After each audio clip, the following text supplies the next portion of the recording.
This is Shanna Fulford recording her presentation on how occupational therapy can benefit the lives of the homeless population. This is my audience.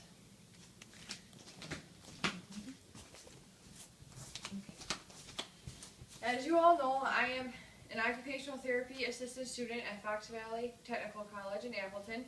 And during my coursework this semester, I was able to spend 5 weeks working in an emergency shelter, working with the homeless population. The ages varied from 18 up to 65, so I was able to get a good range of issues and different things that went on in their lives that happened that got them to that point. So we'll start off with what is occupational therapy. Occupational therapy is a therapy that consists of assisting individuals in being able to participate and maintain function in daily occupations as independently as possible, regardless of any disabilities or disadvantages that the person may be living with. What are occupations? They're daily tasks such as ADLs, which consist of eating, bathing, dressing, any hygiene issues, IADLs, which could be caring for pets, caring for others, financial management, home management, health management, work, so your job or employment status, sleep and rest, education, leisure, how we spend our time, leisure exploration skills and leisure participation skills, play, how we explore play options, and also as social participation, how we interact with others around us. Okay, so what causes homelessness? The main causes are poor health, so that could be health issues that may cause financial issues as well. Mental and emotional health problems seem to be the most the most of the reasons why. So I have a chart here that shows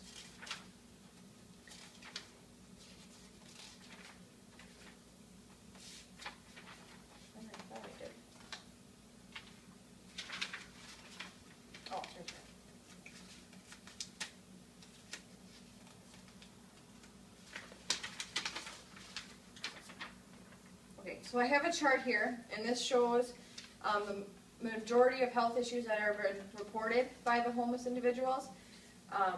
38% is alcohol use, 26% other drug use problems,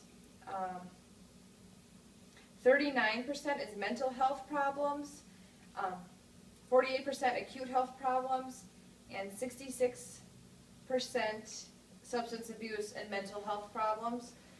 So drug and alcohol abuse and mental health problems seem to be the majority of the reasons why people become homeless, due to background issues when trying to find a job or finding a place to live. Also poverty, job loss is big, and unemployment status. Family violence, I found that working in the homeless shelter, the family violence, there was more of that when it came to the younger generation of being homeless. There was more family issues and relationship issues that caused them to become homeless. Alcohol and drug addiction was really big. A lot of them had problems with drug addiction that I worked with.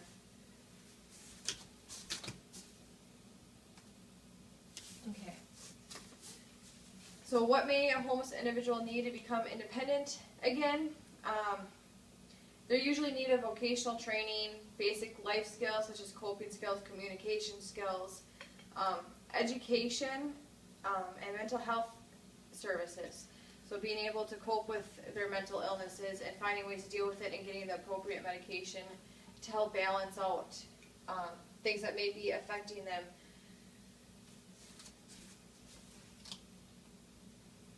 So OT and group activity.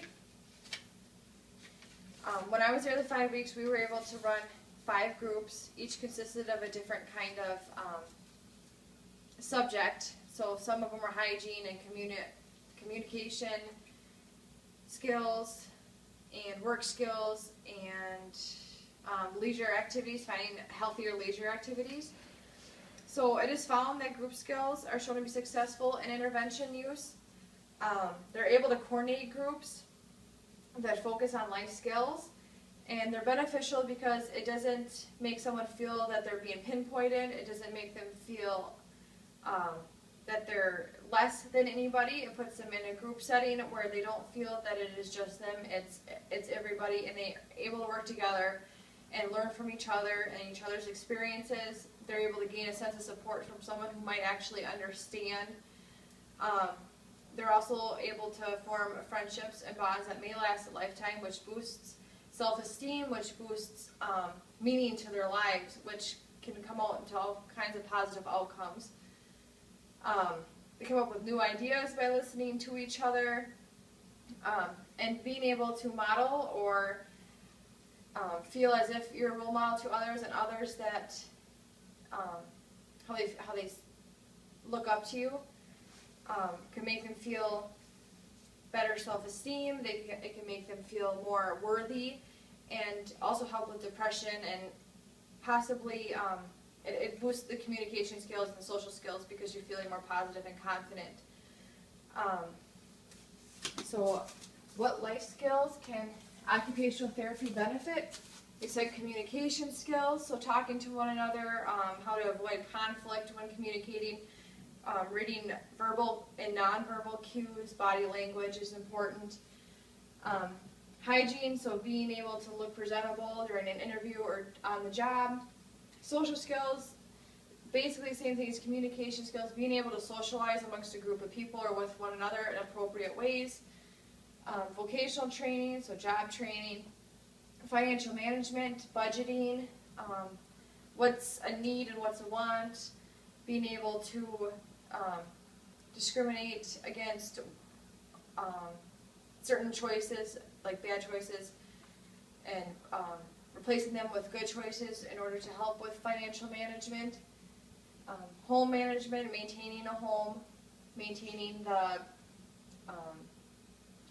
bills on the home, just overall maintenance of a home. And then overall health management, so coping skills, mental health, emotional health.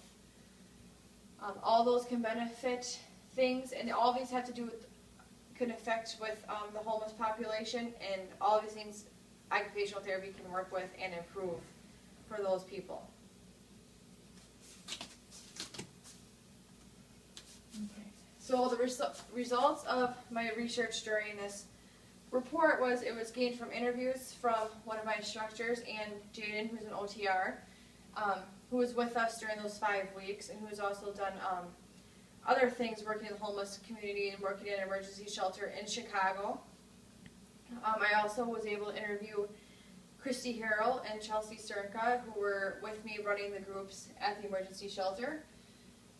From their interviews, I've learned that they all felt that it was very beneficial for the clients, that they were able to take something from it. We all learned a little bit something about ourselves, and many of the clients left smiling and left knowing more than what they did when they came in. They also were able to leave with a friend or two.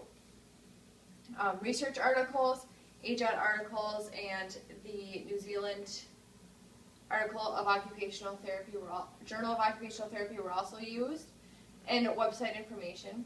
It kind of showed that OT is critical for the individuals to become independent again and get back up on their feet and be financially stable and emotionally stable to live a successful life.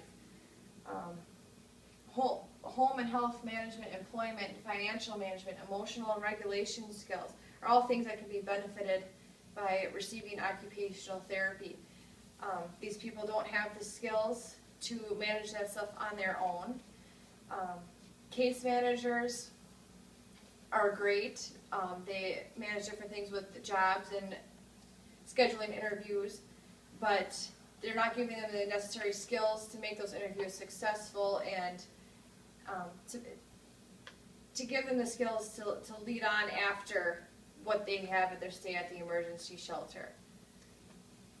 So that is why I think occupational therapy should be needed in the homeless shelter. I learned that at the emergency shelter in Fox Valley, they do not currently have a job position open.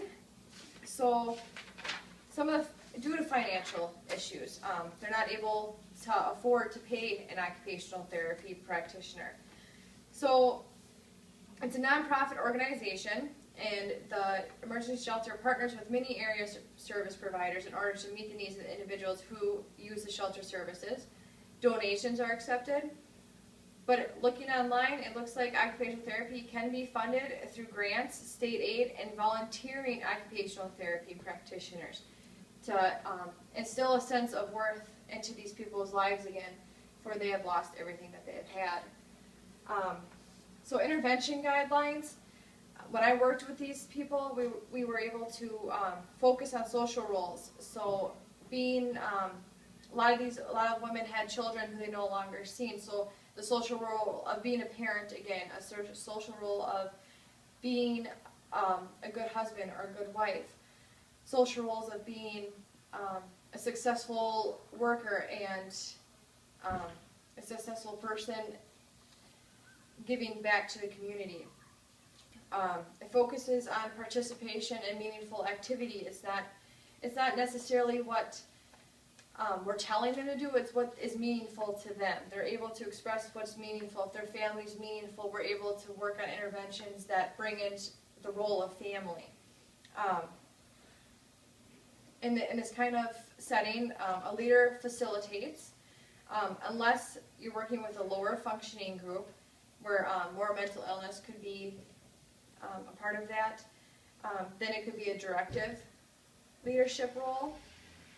We got to keep the interventions client-centered. The only way that they would work, interventions work, is if the client is interested and if it benefits the client and pertains to a client. Allowing choices. These people are not children. They are not, though some of them have mental illness issues, they deserve the right to have choices as much as possible. The goals are to restore participation in daily occupations. So for something that they once loved to do, the goal is to restore that for them, to get them back at that level again. And we need to assist the clients in gaining new skills and making personal choices. They need to feel right about the choices that they're making instead of feeling blamed for the ones that they past did. So I feel personally, through my own experiences with the emergency shelter, that an occupational therapy would be very beneficial for the homeless population.